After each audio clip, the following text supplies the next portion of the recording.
Assalamualaikum warahmatullahi wabarakatuh.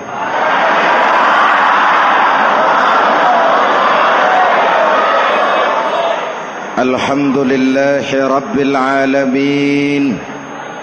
Wassalatu wassalamu ala asyrafil mursalin Sayyidina wa maulana Muhammadin wa ala alihi wa sahbihi ajmain, amma ba'du. Para ulama yang saya muliakan, hadirin hadirat ma'asyiral muslimin yang saya cintai, banyak kita alami perubahan-perubahan yang terjadi, baik perubahan yang menyangkut sosial budaya, lebih-lebih yang menyangkut sosial politik. Yang tidak banyak mengalami perubahan adalah sosial ekonomi. Bahkan angka kemiskinan kita naik menjadi 3/5 dari total penduduk kita hidup di bawah garis kemiskinan, dan 20% diantaranya miskin mutlak. Perubahan-perubahan yang terjadi menyadarkan kita kepada kebenaran Al-Quran ketika Allah menyatakan wa tilkal ayyamu nudawiluha bainan nas. Hari itu kami putar di antara manusia. Ada saat datang, ada waktu pergi. Ada hari lahir, ada saat kembali, ada waktu dilantik, ada saat menyerahkan jabatan. Hari kami putar di antara manusia dan hidup cuma sekadar menunggu giliran. Soalnya kemudian di tengah perubahan-perubahan yang terjadi begitu cepat, what must we do now?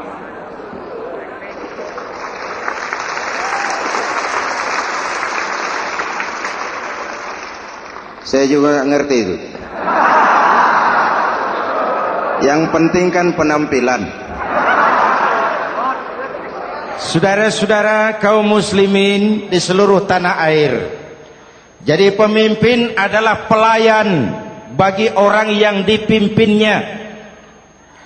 Okelah, perbaikan ekonomi, pembukaan lapangan kerja baru kita serahkan kepada pemerintah, karena kita percaya mereka orang-orang terpilih belaka yang dipilih dengan kepercayaan akan mampu membawa rakyat keluar dari kesulitan. Amin. Tugas kita sekarang di zaman susah meluruskan akidah. Jangan sampai mbah dukun yang naik ke permukaan. Betul? Islam misinya yang pertama membebaskan manusia dari kemusyrikan. 13 tahun Rasul berjuang di Mekah, menanamkan akidah, meluruskan keyakinan, membentuk iman. 13 tahun membebaskan manusia dari belenggu kemusyrikan. 13 tahun menanamkan la ilaha illallah Muhammadur Rasul dengan seluruh konsekuensinya. Kalau saya yakin tidak ada Tuhan selain Allah, saya tidak akan minta tolong kecuali hanya kepada Allah. Saya tidak akan pernah takut kecuali hanya kepada Allah. Saya tidak akan menggantungkan hidup kecuali hanya kepada Allah.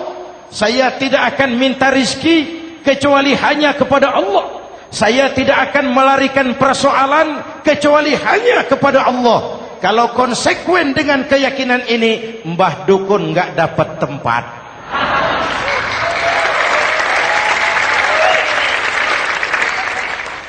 Akur? Ayo lihat secara sederhana. saya sandaran di tiang, tiangnya ambruk, sayanya jatuh. Saya sandaran di tembok, temboknya runtuh, saya juga runtuh. Saya sandaran kepada orang kaya, dia jatuh miskin, saya bangkrut. Saya sandaran kepada jenderal, dia pensiun, saya selesai. Tapi kalau saya sandaran hanya kepada Allah, Allah tidak akan pernah miskin, Allah tidak akan pernah lumpuh, Allah tidak akan pernah terpuruk, dan Allah tidak akan pernah berkurang kekuasaannya.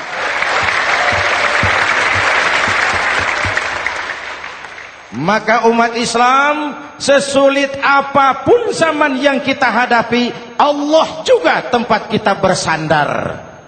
Jelas? Selama ini kita iman dalam ucapan, tapi sekuler dalam perbuatan. Di masjid ada Allah, di kantor Allah tidak ada, maka korupsi merajalela.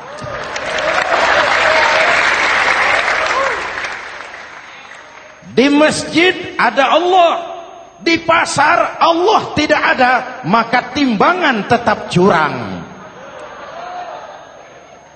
Kita iman dalam ucapan, tapi sekuler dalam perbuatan. Oleh karena itu, sesulit apapun zaman yang kita hadapi, iman jugalah pegangan kita, Allah juga tempat kita bersandar. Boleh zaman berubah, akidah jangan sampai goyah. Karena iman kita hidup, untuk iman kita berjuang, dan dalam iman kita ingin kembali menghadap Allah Subhanahu. Selama ini manusia Indonesia kita lebih banyak diisi otaknya, hati sering kosong, agama dangkal, akidah rapuh, moral rendah. Memang kemudian muncul banyak orang-orang pintar, cuma sayang tidak benar. Indonesia kita bangkrut, Indonesia kita terpuruk, Indonesia kita sakit parah kalau diurus orang yang cuma pintar tapi tidak benar. Kita perlu orang-orang pintar, tapi kita lebih perlu orang benar. Jelas? Kalau cuma pintar tapi tidak benar, itu yang sering saya sampaikan, nanti disuruh ngurus beras malah nimbun beras.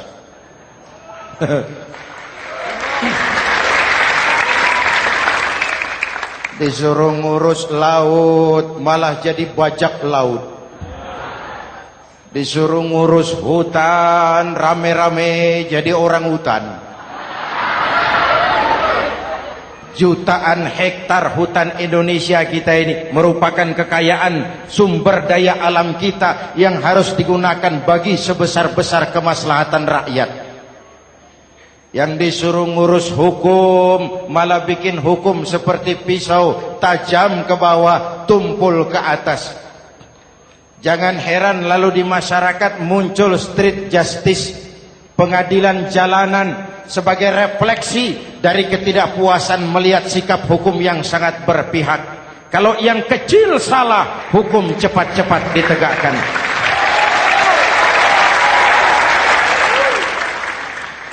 Lihat saja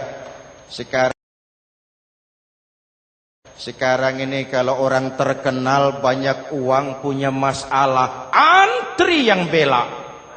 Betul? Tapi saudara lihat si Marsinah di Jawa Timur, si Sengkon dan Karta di Jawa Barat, si Udin Bernas wartawan Jogja terseok-seok mencari keadilan, sampai hari ini urusannya masih remeng-remeng. Kenapa bisa begitu? Jawabannya sederhana, tidak ada fulus. Ada fulus mulus, tidak ada fulus manfus. Betul? Jangan sampai para penegak hukum kita terjebak pada lagu baru, maju tak gentar membela yang bayar. Biar bertentangan dengan nurani, biar bertentangan dengan public opini, biar bertentangan dengan rasa keadilan. Siapa yang bayar, itulah majikan. Mau benar atau salah, belain terus. Kalau seperti inilah hukum kita, mafioso keadilan akan tetap gentayangan. Hadirin yang saya hormati, 13 tahun beliau berjuang di Mekah, meluruskan keyakinan, memantapkan akidah, meneguhkan iman. Dari situ segalanya dimulai, dan ke situ segalanya akan menuju. Intan paling mahal, mutiara paling berharga, tidak lain adalah nilai-nilai keimanan. Kalau itu sudah tergadai, apalagi yang bisa kita banggakan dalam kehidupan ini? Kita merasa harta kita berharga, belum ada artinya ketimbang iman. Kedudukan kita punya nilai pun belum ada artinya ketimbang dengan nilai-nilai keimanan. Itu intan paling mahal, itu mutiara paling berharga. Harta baru ada manfaatnya kalau dilandasi dengan iman. Jabatan dan kedudukan baru terasa gunanya kalau dilandasi dengan keimanan. Kalau jabatan lepas dari iman, yang akan lahir Fir'aun baru. Jelas? Kalau harta terlepas dari iman, yang akan muncul adalah konglomerat Korun. Kalau ilmu pengetahuan terlepas dari nilai dasar keimanan, maka yang akan muncul adalah ilmuwan pelacur yang menyalahkan yang benar, membenarkan yang salah untuk kepentingan pribadi. Dan kondisi seperti itu tidak akan membuat kita makin sehat. Oleh karena itu, pada kesempatan ini, pesan pertama saya, menghadapi zaman susah, tetap jaga akidah, tetap pelihara keyakinan. Kesulitan bukan untuk ditakuti, untuk diatasi. Hidup adalah kerja keras, bukan keajaiban. Perubahan tidak akan datang hanya dengan simsalabim abragadabra. Perubahan tidak akan muncul hanya dengan berandai-andai. Perubahan tidak akan turun dari langit seperti turunnya embun di waktu malam. Perubahan adalah kerja keras, sehingga Al-Quran membimbing kita, innallaha la yughayyiru ma biqaumin hatta yughayyiru ma bi anfusihim. Allah tidak akan mengubah keadaan suatu bangsa kalau mereka tidak mau mengubah apa yang ada di dalam diri mereka. Yang ada di dalam diri itu rule of thinking, state of mind, cara kita berpikir, cara kita memandang kehidupan, cara kita mengatasi persoalan. Hadirin yang saya hormati, inilah iman. Berangkat dari ini kita menyadari, ini ujian buat kita rakyat. Dan kita rakyat Indonesia ini kalau sama susah sih sudah kenyang. Ya Pak? Ya Pak? Kita ini sebagai bangsa mengalami apa yang disebut oleh Bung Karno up and down. Naik, turun, timbul, tenggelam, pasang, surut. 350 tahun dijajah oleh Belanda, kita susah. Berangkat Belanda, masuk Jepang, susah lagi. Pergi Jepang, datang nikah, susah lagi. Lalu kita merdeka, dirongrong oleh berbagai pemberontakan, susah lagi.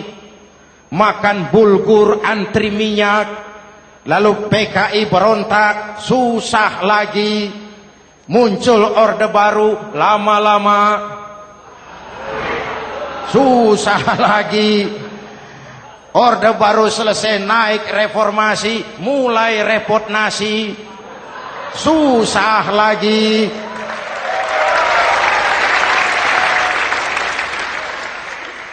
Kalau susah kita ini sudah akrab, sudah intim.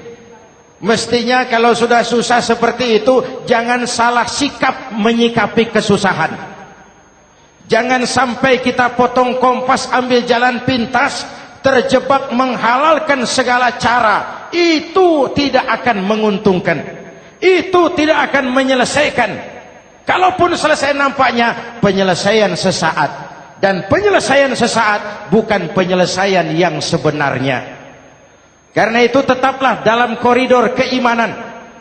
Boleh zaman berubah, akidah jangan sampai goyah. Silahkan masa berganti, tapi keyakinan jangan mati. Sekali la ilaha illallah, sampai tetes darah paling penghabisan, tetap la ilaha illallah. Sanggup? 3 orang. Sanggup? 21. Sanggup? Kalau sanggup kita harus konsekuen. Saudara-saudara di seluruh tanah air, misi yang kedua dari Islam setelah membebaskan manusia dari kemusyrikan, membebaskan manusia dari ras diskriminasi, mengikat manusia dengan tali akidah. Sebelum Islam datang, manusia dibedakan oleh warna kulit, manusia dibedakan oleh faktor keturunan, manusia dibedakan oleh faktor harta dan benda. Adalah Rasul yang mengajarkan, innallaha la yanzuru ila suwarikum wala ila amwalikum walakin yanzuru ila qulubikum wa a'malikum. Allah tidak melihat potonganmu, Allah tidak melihat hartamu. Yang Allah lihat itu adalah hatimu dan amal perbuatanmu. Jauh sebelum Amerika teriak-teriak membanggakan apa yang mereka sebut sebagai Declaration of Independence, Nabi sudah mengajarkan kepada kita semua, An-nas kulluhum li Adam wa Adam min turab, la fadla li Arabiyyin ala ujamiyyin illa bittaqwa. Seluruh manusia berasal dari Adam. Adam diciptakan dari tanah. Tidak ada kelebihan Arab dengan yang bukan Arab kecuali takwanya. Jauh sebelum Amerika mencanangkan bahwa semua manusia dilahirkan sama, that all men are created equal. Jauh sebelum itu Islam sudah membebaskan manusia dari ras diskriminasi. Apa dalam konteks kekinian? Menghadapi zaman susah, tetap jaga kerukunan. Ya Pak, ya Bu, oi Bu. Menghadapi zaman susah, tetap jaga kerukunan, baik antar umat seagama, antar umat beragama, maupun antar umat beragama dengan pemerintah. Menjaga kerukunan.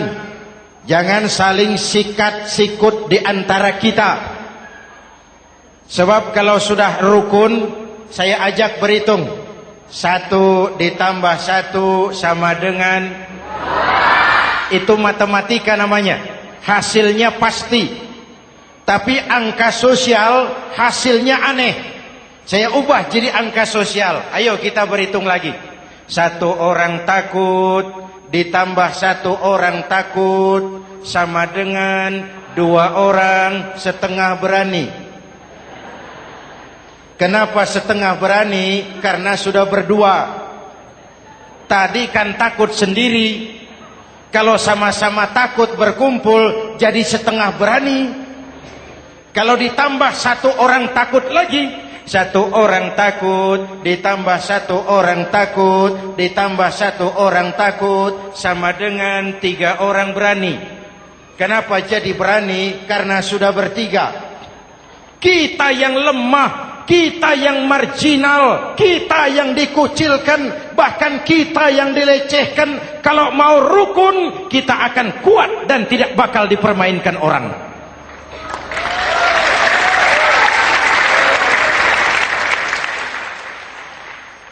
Tapi kalau rukunnya yang satu mau menikam yang lain, saya ajak berhitung lagi.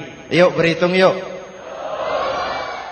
1 ekor ayam ditambah 1 ekor musang sama dengan 1 ekor musang. Kemana ayamnya? Dimakan musang. Betul nggak nih hitungan? Ayo kita hitung lagi. 1 ekor ayam ditambah 1 ekor musang sama dengan 1 ekor musang. Kemana ayamnya? Dimakan musang. Jadi kalau kita suka kumpul dengan orang yang mau makan kita, selesailah kita.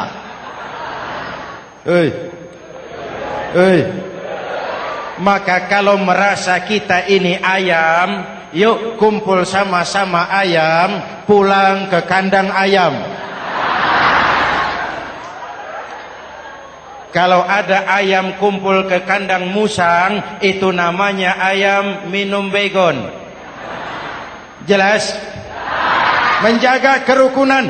Pertama, antar umat seagama, sesama muslim harus saling menjaga, harus saling memelihara.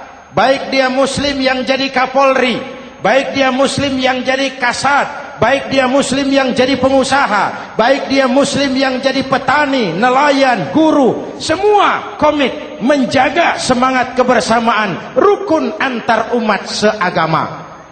Jelas? Jelas? Hadirin yang saya hormati, atas dasar itu saya ingatkan kembali, kita semua ingin persoalan terorisme dilepaskan kaitannya dari agama manapun. Tidak ada kaitannya terorisme dengan Islam, dengan Kristen, dengan Hindu, dengan Buddha. Tidak ada kaitannya terorisme dengan pondok pesantren.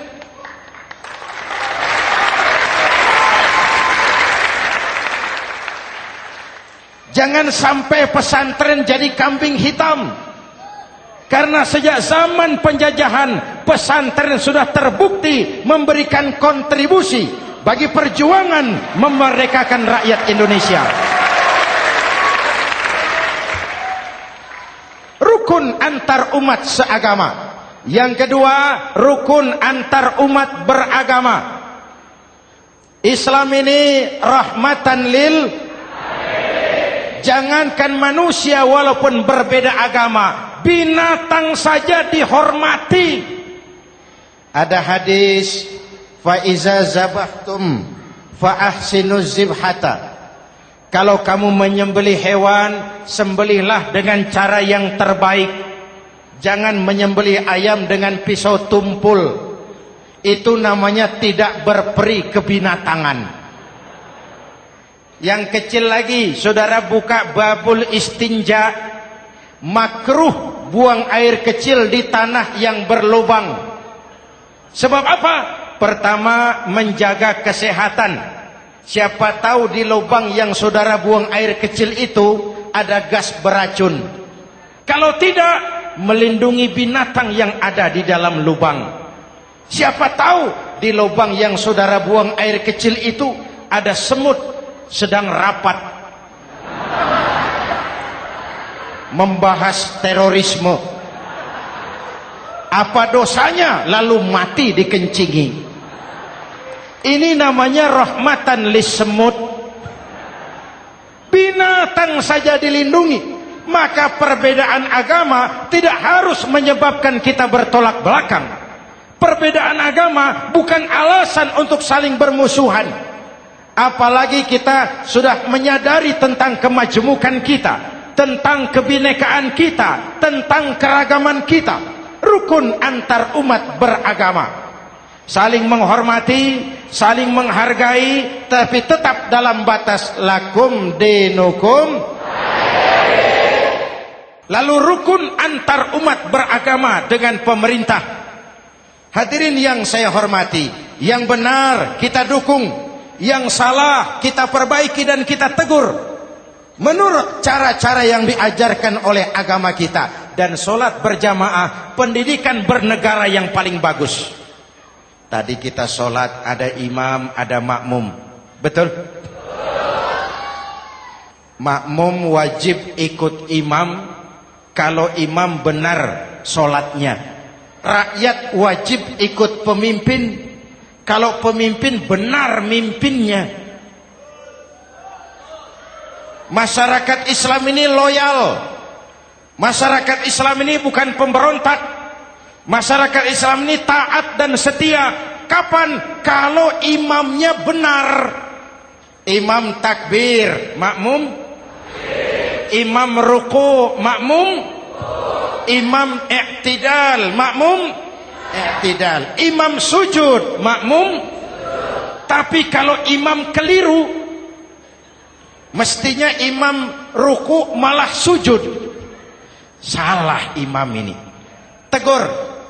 Siapa yang wajib negur? Makmum yang sop terdepan. Anggota DPR.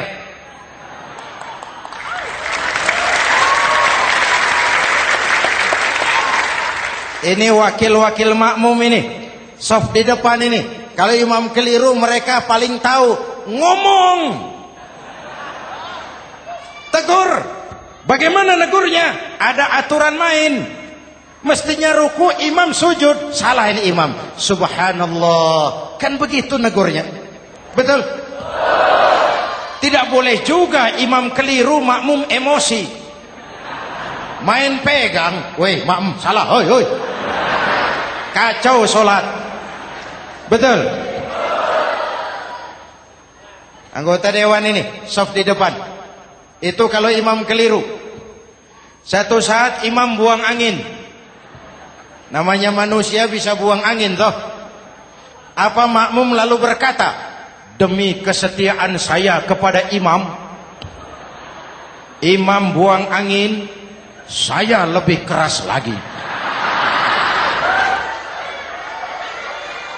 Itu namanya fanatisme buta, loyalitas yang goblok. Imam buang angin, minggir. Iyyaka na'budu wa iyyaka nasta'in. Sampai situ imam buang angin, minggir imam. Lalu saf yang di depan maju. Tidak usah bikin solat baru, teruskan pekerjaan imam. Ihdinas siratal mustaqim. Teruskan. Kenapa? Kalau bikin solat baru lagi, nanti buang angin lagi. Bikin lagi solat. Kapan selesainya solat? Kapan selesainya membangun negara ini? Yang penting imam tahu diri, buang angin, minggir.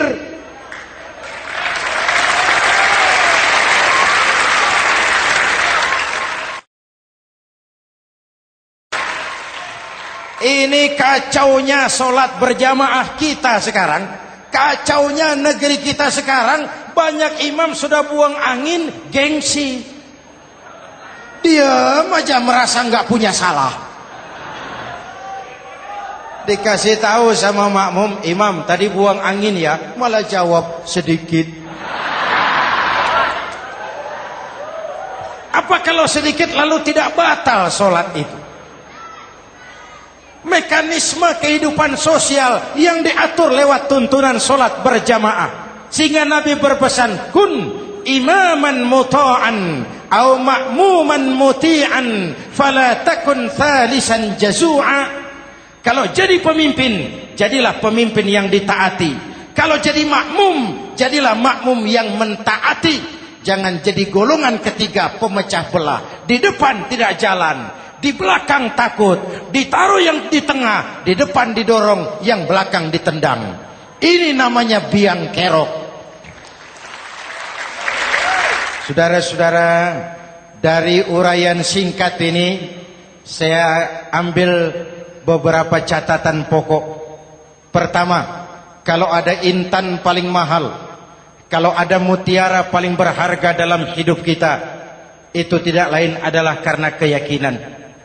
Hidup jadi indah, hidup jadi berharga, hidup jadi berarti kalau didasari atas sebuah keyakinan.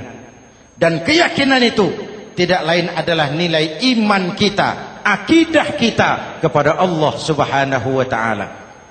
Yang kedua, tetap menjaga kerukunan. Sesulit apapun zaman yang kita hadapi, kita tetap harus menjaga semangat kebersamaan. Kita harus tetap menjadi lem perekat yang menjaga keutuhan, baik sebagai bangsa maupun sebagai umat. Perbedaan adalah wajar, harus dihormati sebagai ciri kehidupan berdemokrasi. Tapi jangan perbedaan menjadi sebab kita bermusuhan, dan jangan perbedaan menyebabkan kita saling berpecah belah. Hormati perbedaan, jangan perbedaan dipandang sebagai permusuhan. Dengan akidah yang kuat dan kebersamaan yang kokoh, ayo kita hadapi kesulitan, kita atasi kesulitan, dan dengan kerja keras untuk menyongsong hari esok yang lebih pasti. Mari kita Fatihah, semoga Allah memelihara kita bangsa Indonesia. Ala hadhihi niyah wa ila hadratin Nabi. Al-Fatihah.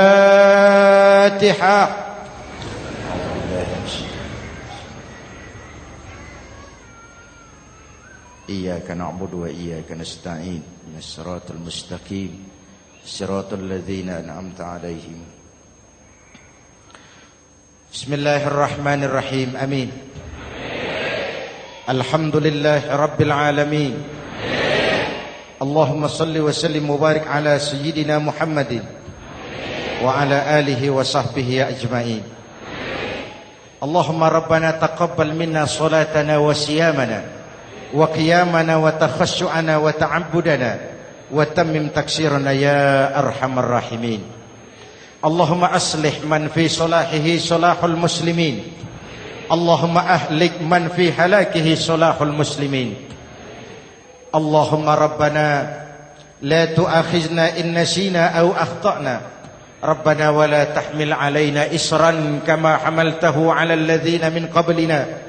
ربنا ولا تحملنا ما لا طاقة لنا به واعف عنا واغفر لنا وارحمنا أنت مولانا فانصرنا على القوم الكافرين. اللهم اجعلنا من السعداء المقبولين ولا تجعلنا من الأشقياء المردودين. أفضل ما قلته أنا والنبيون من قبلي لا إله إلا الله.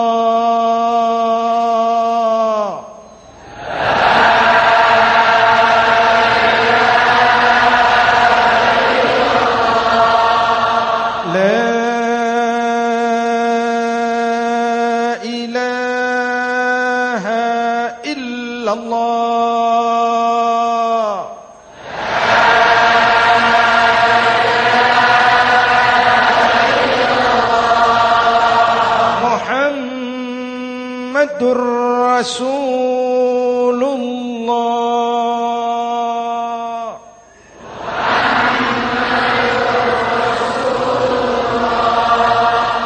sallallahu alaihi wa alihi wasallam. Kalimatu haqqin 'alaiha nahya wa 'alaiha namut wa 'alaiha wa biha nub'atsu insyaallah minal aminin minal aminin minal aminin rahmatika ya arhamar rahimin.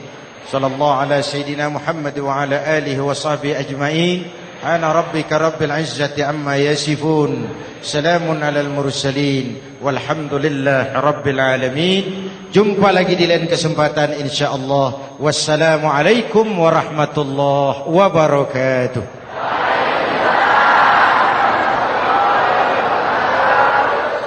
Mm-hmm.